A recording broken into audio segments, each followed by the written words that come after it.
stop here. If there is any questions, I can respond at a later stage, Michael. Thank you very much. Sabia, right over to you. Thank you very much. Before I go, I think I'll be using this one, right, for the PowerPoint. If I can. Let me start by thanking to all of you for being here with us today. Thank you very much. Okay, thank you. And thank especially Michael Wurz and his team for hosting this event for us at such a hectic time. But it's our pleasure to present the English data for the first time with CAP again as we did last year. Should be a little louder. Okay, thank you.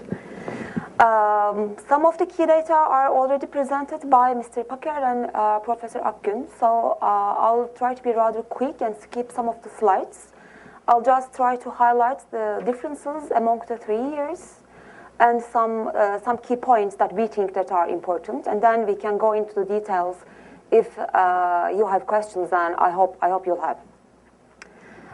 Before I go to the slides, why we do this research for 2 reasons. One, of course, to see Turkey, how Turkey is perceived, but plus, in addition to that, we also want to follow the trends in the region. And for that purpose, I think this survey, although, I should say at the very beginning that this is just a picture, so we should be very careful with our conclusions that we are taking out from this survey. Perception is sometimes everything, but not all the time. With that note, I go into the details. We have, as you are going to see in the reports that you have in your hands, four sections. The first section is more or less the same questions that we are repeating in all the 3 years. When people are asked what is the most urgent issue facing their region, 21% say that it is the economy, and as highlighted by Professor Akgün, they think that the economy and economy-related issues are more important for their countries. You're going to see it in the second slide. But in that one, I want to highlight that, as you see there, protests are getting a 15%.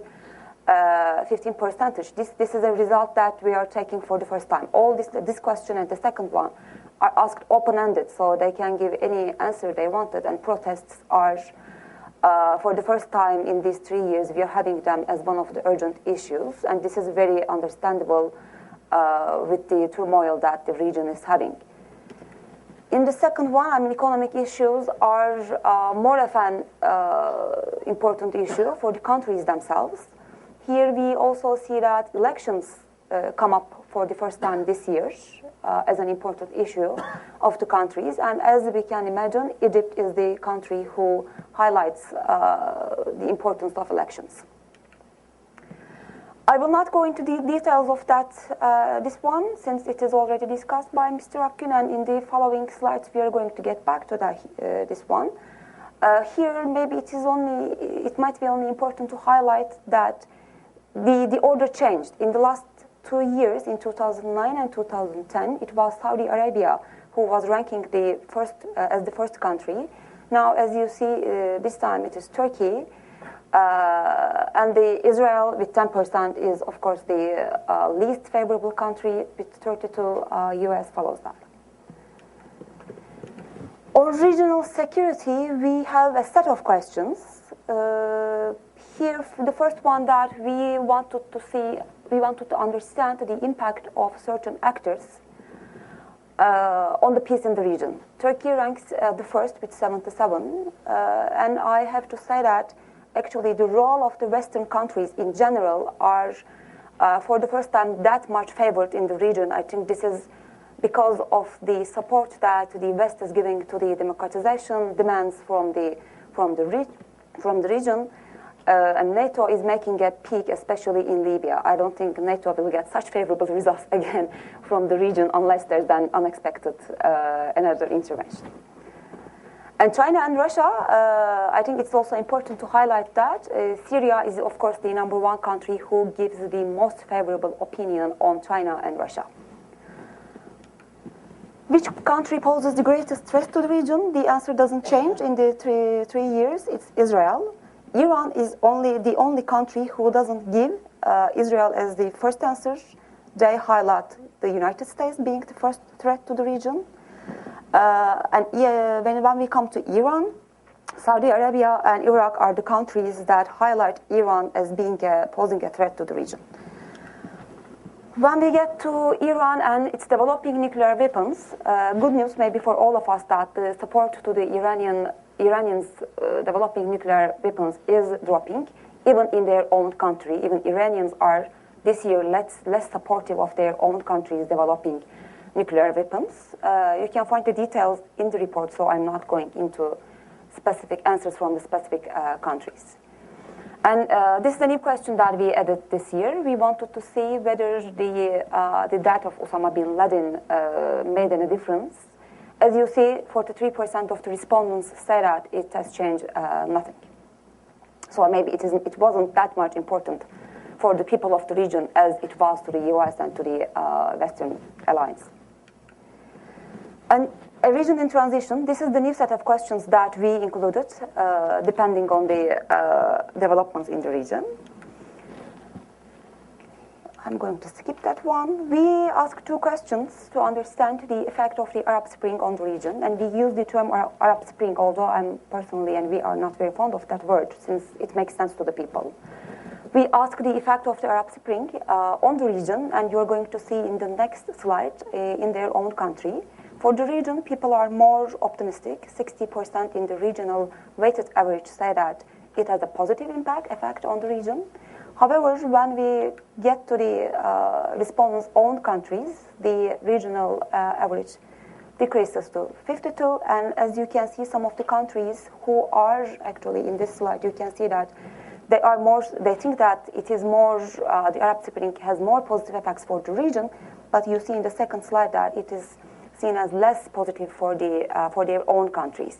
Here, of course, Libya, Tunisia, Egypt, and Palestine are the surprise here is the Palestine for us. They think that Arab Spring has a positive impact on their own country as well. The others are really not a surprise. We also wanted to understand the support for the protests in the region, and results are not that much of a surprise, but I personally thought that the support for the violent protests will be even lower. As you see in Libya, in Tunisia, and in Palestine, over 30% of the respondents completely eliminated the violent protests. Only in Syria, of course, they only get 5% of the support, but still region-wide, 75% of the respondents think that protests should be peaceful, and even in Libya, 95% think that. I think this is a telling result for all actors who are involved in the region. Impact on the Arab Spring. We asked the countries and the actors that you see there on the slide how the respondents evaluate the impact of these actors on the Arab Spring. 56 evaluate Turkey's impact positive. If I go to the country details, again, Syria is the one who is giving the favorable rating to Russia and China. France is the second country who gets support after Turkey, which gets the largest support after Turkey. And Tunisia is the country that gives much support to France, and Libya as well. Turkey and the Middle East. In this section, we also repeated some of the questions that we had in the last 2 years as well. Here we see the detailed answers from each 16 country. Gulf countries are categorized under, the 5 countries are categorized under the Gulf countries, so that you see here only 12, not 16. Libya, Tunisia, Saudi Arabia, Palestine are the countries who give the most favorable opinion on Turkey. Actually here, the only result maybe to highlight is the ones coming from the Syrian respondents. In the last 2 years, in 2009, if I'm not mistaken, 87% of the Syrian respondents favored Turkey. In 2010, this went up to 93, and in 2011, this goes down to 44. We can go into during the discussion, we can go into the details of that. Why is that? This is not a real surprise to us, but still we can say that it's a very dramatic drop on Turkey's side. There is also a drop in Iran. Last year it was 85, and this year we see that the favorable opinion of Turkey in Iran dropped to 71. Turkey's role and what we asked 7 questions, actually 7 set of questions in order to understand Turkey's role. Most of these are mentioned, so I will not go into details of that, and you can see the details and the different answers coming from each country in the reports that you have. I will prefer to focus on this slide, which we value a lot. I mean, still, while Turkey is having problematic relations with Israel, people of the region or the respondents of this survey think that Turkey should still play a mediator role in the Israeli-Palestinian conflict. And 71 say that Turkey should play even a bigger role in the Middle East. We didn't only ask Turkey in this question, but Turkey is the only country who got over 50s. The others are all, I think there's China, 62, if I'm not mistaken. All the others got percentages around 50s, and some lower than 50s. Again, in this one, we, as it is already highlighted, we ask the question, the model one. Maybe this is the one that you're going to have the most of the questions. Usually we have most of the questions on the model one, what Turkey and Turkey being a model represents. Here, I think this is important since these results come from the demand side. I mean, the 61% of the respondents say that Turkey can be a model for the Middle Eastern countries. And again, 67 say that it is a successful combination of Islam and democracy. We asked this 61 why they think that Turkey can be a model. 32% said democracy. It's only Iran, democracy doesn't come as the first answer. The Iranian respondents highlight economy, and because of its economic performance, Turkey can be a model. And the third one is the its Muslim background. This represents a shift from the last year's result. Last year, it was the Muslim background of Turkey that makes it that made it a model. So this year, democracy comes first.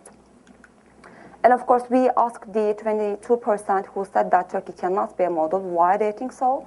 Here we see not Muslim enough, close relations with the West. I think this is an interesting result because also why Turkish model, the model of Turkey, is relevant to the people of the region is also because of its close relations with the West and because of some of the Western values that it represents. But we see that also in the answers that why Turkey cannot be a model, its close relations with the West come up. And the other popular answers are, as you see from the slide, it's secular political system, it's not Arab enough, and it's imperial past. The last slide that I'm going to focus on is the economy one, and this is parallel with the last year's one. We didn't have this question in 2009. The respondents think that Saudi Arabia is the leading economy at the moment, but they say that in 10 years' time, Turkey will be the leading economy of the region. You don't see it here, but it should be in the report. We were wondering whether Egypt will come as one of the answers or not. Only 4% of the respondents think that Egypt will be able to recover and be an economic leading power in 10 years' time. We also asked Andrew questions on the culture on Turkey's soap operas and whether they used any products or not. We asked these questions, so we want to be sure that whether they're only following Turkey politically, economically, or there are other aspects to that, and we see that there are other aspects to it. I'll just finish here with a very small note. I mean, I want to highlight once more, as we discussed also in the morning session, what is important for us is that, I mean, yes, I mean, these results, if I were a Turkish politician, they would be very good for me, but we are not doing this research to actually applaud the political leaders in Turkey. I would say that these results are actually give a lot of responsibility to the policymakers in Turkey, both the steps that they are going to take in the domestic politics and as far as Turkey's foreign relations are concerned. I think I already talked too much with this note.